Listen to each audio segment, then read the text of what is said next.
This show is to help you grow because it's what you need, and it's what I need. It's what my wife needs, my kids, your neighborhood, your church, your work. So it's time to learn how to do good things, build something that'll last, mind your own business, take on the challenges and struggles of life together. And if that's what you're looking for, then you're in the right place. My name is Luke Zedwick, and it's time to grow up. All right, so in the past, I've done episodes with kind of one big idea, and I try to explain it. But I want to try something new. I want to make this a show. I'm not sure what it is. You know, some people want to make a podcast. Other people want to make even a radio show or a TV show.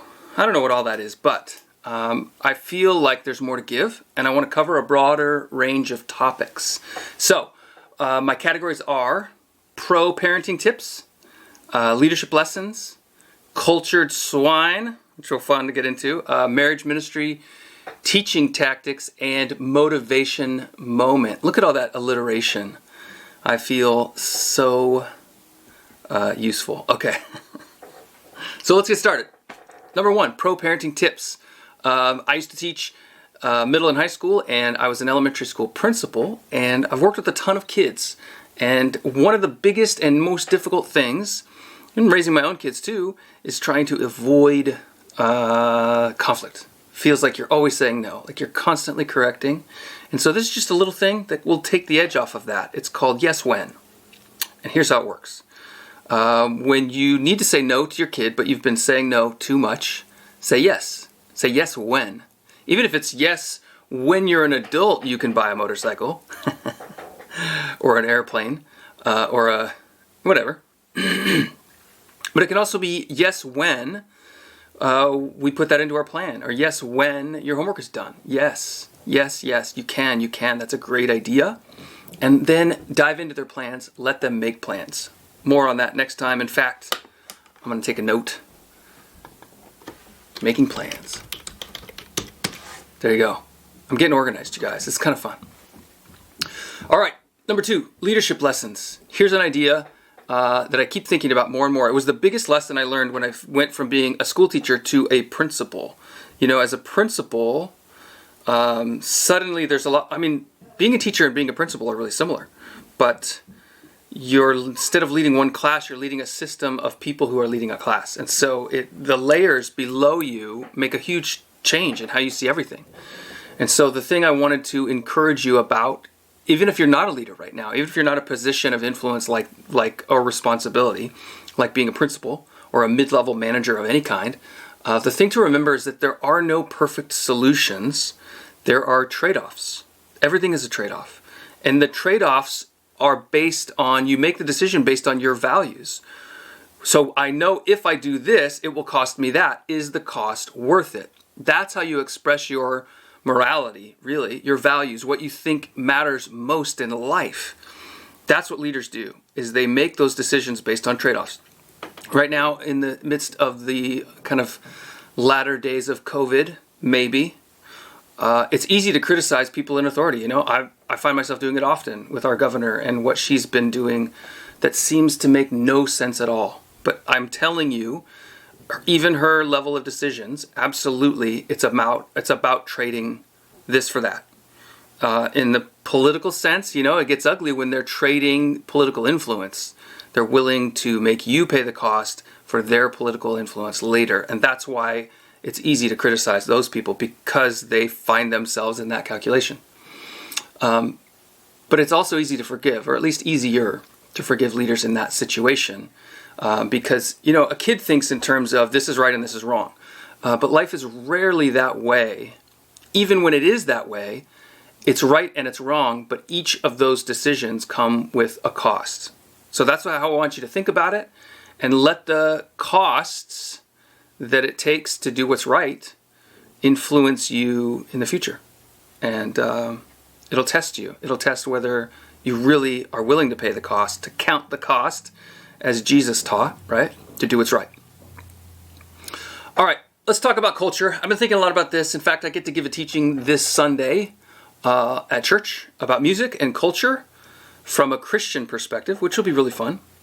But here's the idea I'm sort of standing on, and that is the difference between high art and low art, or the difference between culture of quality and a culture of, I don't know, pop culture maybe. That's how you could say it. I think the difference is whether it lasts or not. There's more to it than that. You know, art that is for the moment and then you're tired of it quickly. A lot of songs are that way. You know, you love them for a few months and then they're gone. And maybe you come back to them later. This is the question I find myself asking a lot. Going back to these movies that I enjoyed as a kid and saying, do they hold up? Right? Because what you enjoy as a kid, what you enjoy at one time or in one season changes. But real art, real quality, can be appreciated indefinitely, maybe forever. I don't know. That's a good question. Will there be art in eternity, in heaven? I think so, right? Singing, for sure, they talk about they'll be singing in heaven. And will the songs get old? You know, maybe not, if we can appreciate them in a way, or if those songs have such a quality that they last. And that's what all artists are trying to do. And that includes people who are building all kinds of things. So, something to think about as far as improving the quality of our culture. Because there's I think too much low quality culture, and too many times we are willing to just enjoy low quality culture, low quality food, low quality music, low quality entertainment, low quality relationships and community. Sort of given up on the investment that it takes to build something that will last. So I'm excited to talk more about that. I mean, I could go on and on, right? But let's keep going. All right, marriage ministry, and I really want to focus on husbands, future husbands, and current husbands. I want you to think about your marriage as leadership, because traditionally, that's what it is. That's what it's been called to do, and I don't easily throw out tradition. In fact, tradition, I heard someone say recently, and I wish I could remember where quotes come from more, but I don't. But the idea was that tradition is a solution to a problem that you forgot you had. And when you throw out that tradition, you find out what that problem was. Because going back to leadership, if your questions of leadership is one of trade-offs, then it's easy to throw out tradition because, it's true that just because we've always done it doesn't mean we can keep doing that or that we should. Because maybe the conditions that created that past problem don't exist any longer in the way they once did. But if you don't know why that tradition exists, then you have no reason to think that you should throw it out. And that's how marriage is. Marriage is an eternal relational situation. It doesn't change. You know, the world changes around marriage, but marriage pretty much stays the same. And that's why I don't have any good reason, and neither do you, I don't think, to throw away that tradition of the husband, you men, taking the lead in a way that is sacrificial, in a way that lays down your own needs and desires, like all successful leaders do. Seeing where your family and your wife need to go, and then getting out ahead of them and helping them get there. That's what leaders do, right? And you're going to know what your wife needs because you're going to listen to her, right? You're going to listen to her, not in the sense that you're always going to obey everything she says or give her whatever she wants, and she's not giving that to you. That's a silly thing to do. But you're going to listen to how she expresses her frustrations, how she sets out her hopes and dreams. You're going to set up systems. You're going to lead. You're going to do all the things leaders do. So I want you to think of your leadership as a ministry. In fact, that's why this segment in the future, as we get into it, is going to be called Marriage Ministry. And there's a big focus that I want you to have on that, husbands in particular. All right, I want to talk about teaching. You know, a lot of my friends are teachers. I used to be a teacher. I love teachers. And a lot of you guys, most of you, are online right now. And so whether you're online or the kids are just starting to come back like they are in our town, I would recommend, I want you to focus on getting that engagement going again. You know, it was a huge struggle with kids online. We talked about, with the student teachers that I coach, we were talking about how when you're in person, you are trying to get kids to stop talking so that you can teach. But online and in this virtual distance learning environment, it's the opposite. You're trying to get them to talk. You're trying to get them to engage with you, first on a relational level and then with the content. And so as kids are coming back to school, I want you to do that again.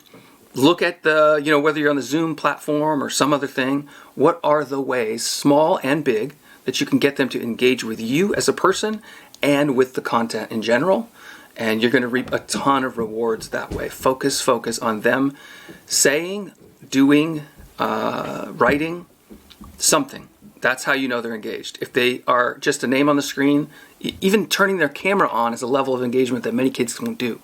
And, in some districts you can't make them, but you can always rejoice when one does. And some of those simple techniques will raise that engagement. And so I would encourage you, focus on that engagement as the kids are ramping back into adjusting to being back in person. And I'm so excited for my kids to be back. All right, so I want to end this video with an oath. I was thinking about this. In fact, I was driving down the road yesterday and found myself saying aloud this oath that I took as a youth. I was a Boy Scout, an Eagle Scout as a youth, and I got a lot of value out of that for sure. And they have a Boy Scout oath that I want to repeat for you, and I want to encourage you, to use it. Maybe to write your own, but this is a good one. And here's how it goes. On my honor, I will do my best to do my duty to God and to my country, to help other people at all times, to keep myself physically strong, mentally awake, and morally straight. All right, with that, I want to say thanks. If this content is helping you grow, I want to invite you to subscribe, to share, to do the things that help this content grow and encouraging me. If this isn't making a difference and if it's not helping people, there's no reason for me to do it. But if it is, if it helps you and if you think it might help someone else to grow in their life, in their skills, in their faith, in their habits, then I want to invite you to give it a share, give it a like, and leave a comment telling me some things you'd love for me to cover in the future. My name is Luke, and this is my show. I hope it helps.